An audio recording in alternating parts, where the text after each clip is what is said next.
Assalamualaikum warahmatullahi wabarakatuh. Perkenalkan, nama saya Nurul Hidayatullah dengan NIM E1-18071. Jadi di sini saya ingin menjelaskan atau memaparkan materi dari mata kuliah kami, yaitu pemerintahan daerah dan pemerintahan desa. Baik, langsung saja yang pertama yaitu mengenai pemerintahan daerah. Pemerintahan daerah adalah penyelenggaraan urusan pemerintahan oleh pemerintah daerah dan Dewan Perwakilan Rakyat Daerah menurut asas otonomi dan tugas pembantuan dengan prinsip otonomi seluas-luasnya dalam sistem dan prinsip Negara Kesatuan Republik Indonesia sebagaimana dimaksud di dalam Undang-Undang Dasar Negara Kesatuan Republik Indonesia tahun 1945. Kemudian perangkat pemerintahan daerah. Perangkat pemerintahan daerah ini terdiri dari dua, yaitu yang pertama perangkat pemerintahan daerah provinsi dan yang kedua perangkat pemerintahan daerah kabupaten atau kota. Perangkat pemerintahan daerah provinsi terdiri dari gubernur, wakil gubernur, dinas daerah, sekretaris daerah, dan lembaga teknis daerah. Kemudian perangkat pemerintahan daerah kabupaten atau kota terdiri dari bupati, wakil bupati, dinas daerah, sekretaris daerah, kecamatan, dan kelurahan. Kemudian pemerintahan desa. Pemerintahan desa di sini adalah penyelenggaraan urusan pemerintahan desa oleh pemerintah desa dan badan permusyawaratan desa dalam mengatur dan mengurus kepentingan masyarakat setempat atau desa.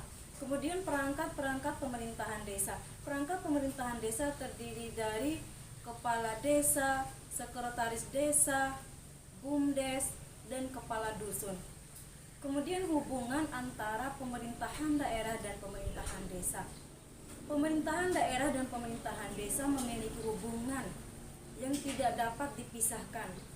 Nah, hal ini dapat kita lihat secara geografis karena wilayah pemerintahan desa merupakan wilayah pemerintahan daerah juga. Kemudian materi selanjutnya mengenai asas, yang dimana asas ini sering juga disebut sebagai hukum dasar. Jadi, asas itu adalah prinsip dasar yang menjadi acuan berpikir seseorang dalam mengambil keputusan-keputusan yang sangat penting. Selanjutnya, asas-asas penyelenggaraan pemerintahan daerah.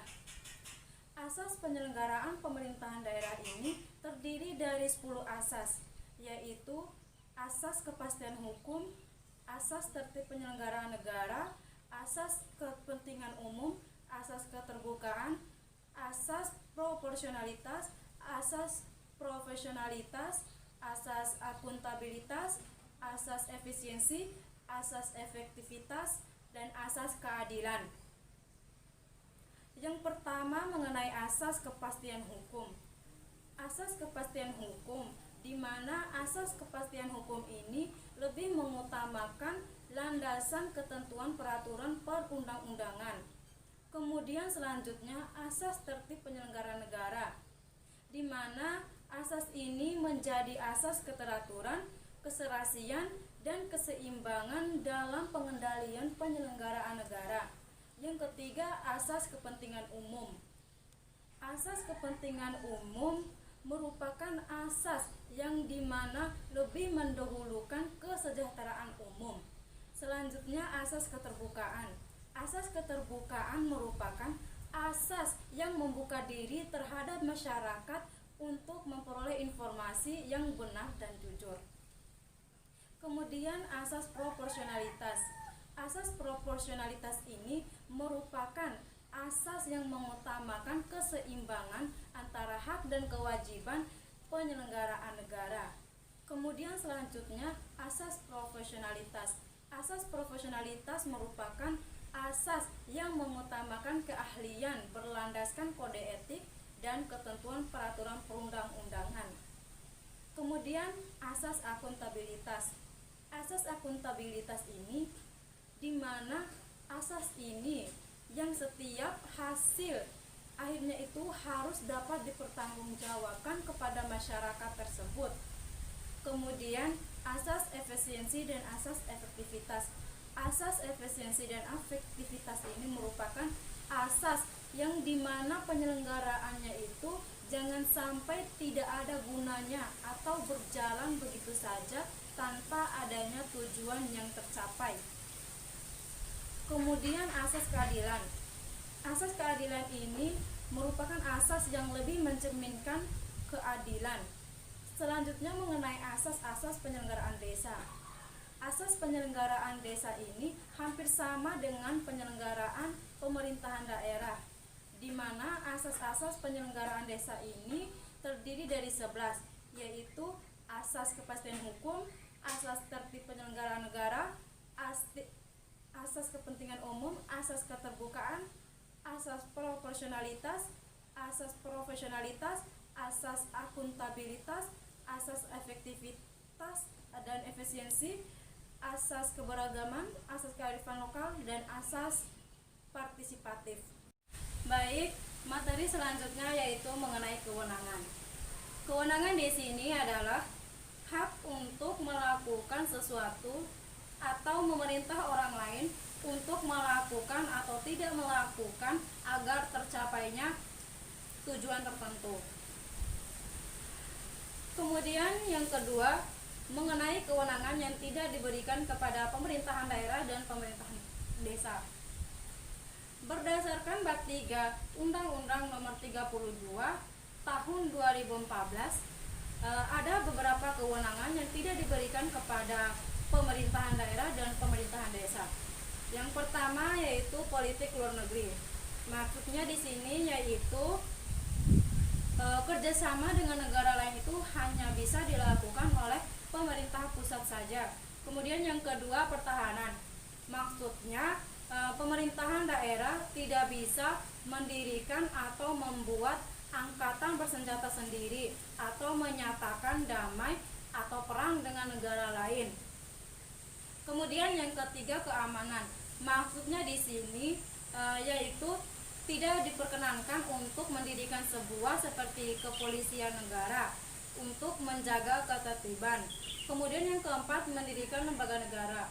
Maksudnya pemerintahan daerah tidak berhak mendirikan instansi atau ikut campur dalam konstitusi negara seperti penetapan undang-undang atau pengangkatan hukum dan jaksa. Yang kelima, kebijakan moneter dan fiskal nasional. Maksudnya di sini yaitu adalah pemerintahan daerah tidak berhak menciptakan mata uang sendiri dan juga mengurus kebijakan ekonomi. Kemudian yang terakhir, kebijakan mengenai agama. Maksudnya pemerintahan daerah tidak berhak membuat hari libur keagamaan dan memberikan pengakuan terhadap sebuah agama. Kemudian kewenangan pemerintahan daerah provinsi. Kewenangan pemerintahan daerah provinsi terdiri dari beberapa kewenangan, yaitu perencanaan dan pengendalian pembangunan, pemanfaatan dan pengawasan terhadap tata ruang. Yang kedua, penyelenggaraan ketertiban umum dan ketentraman masyarakat, penyediaan sarana dan prasarana umum, serta penanganan bidang kesehatan. Yang ketiga, penyelenggaraan pendidikan dan alokasi sumber daya manusia potensial dan penanggulangan masalah sosial kabupaten atau kota. Kemudian selanjutnya, kewenangan pemerintahan daerah kabupaten atau kota mencakup yaitu membantu semua urusan yang telah diberikan oleh pemerintahan daerah provinsi. Kemudian selanjutnya, kewenangan pemerintahan desa. Kewenangan pemerintahan desa di sini terdiri dari beberapa kewenangan, yaitu menyelenggarakan urusan pemerintahan mengenai desa. Yang kedua, menyelenggarakan urusan pemerintahan yang menjadi kewenangan kabupaten atau kota yang disahkan pengaturannya itu kepada kepala desa. Dan yang terakhir, tugas pembantuan dari pemerintahan provinsi, pemerintahan kabupaten atau kota. Baik, selanjutnya yaitu materi mengenai perangkat daerah. Perangkat daerah adalah organisasi atau lembaga pada pemerintahan daerah yang bertanggung jawab kepada kepala daerah dalam rangka penyelenggaraan pemerintahan di daerah. Kemudian Selanjutnya perangkat desa. Perangkat desa adalah salah satu organisasi pemerintah desa selain kepala desa, sesuai rumusan pasal 1 ayat 3 Undang-Undang Desa. Kependudukan perangkat desa adalah pembantu bagi kepala desa dalam menjalankan fungsi pemerintahan. Kemudian tugas dan wewenang perangkat daerah provinsi. Yang pertama, menyusun dan mengajukan rancangan peraturan daerah. Yang kedua, memimpin pelaksanaan urusan pemerintahan yang menjadi kewenangan daerah itu sendiri. Yang ketiga, memantau dan mengawasi penyelenggaraan pemerintahan dari kabupaten atau kota. Selanjutnya, tugas dan wewenang perangkat daerah kabupaten atau kota, yaitu yang pertama, mengajukan rancangan peraturan daerah. Yang kedua, mewakili daerah kabupatennya di dalam dan di luar negeri pengadilan. Yang ketiga, menetapkan peraturan bupati dan keputusan bupati. Kemudian yang terakhir yaitu tugas dan wewenang dari perangkat desa. Yang pertama, memimpin jalannya penyelenggaraan pemerintahan desa. Yang kedua, mengajukan rancangan peraturan desa.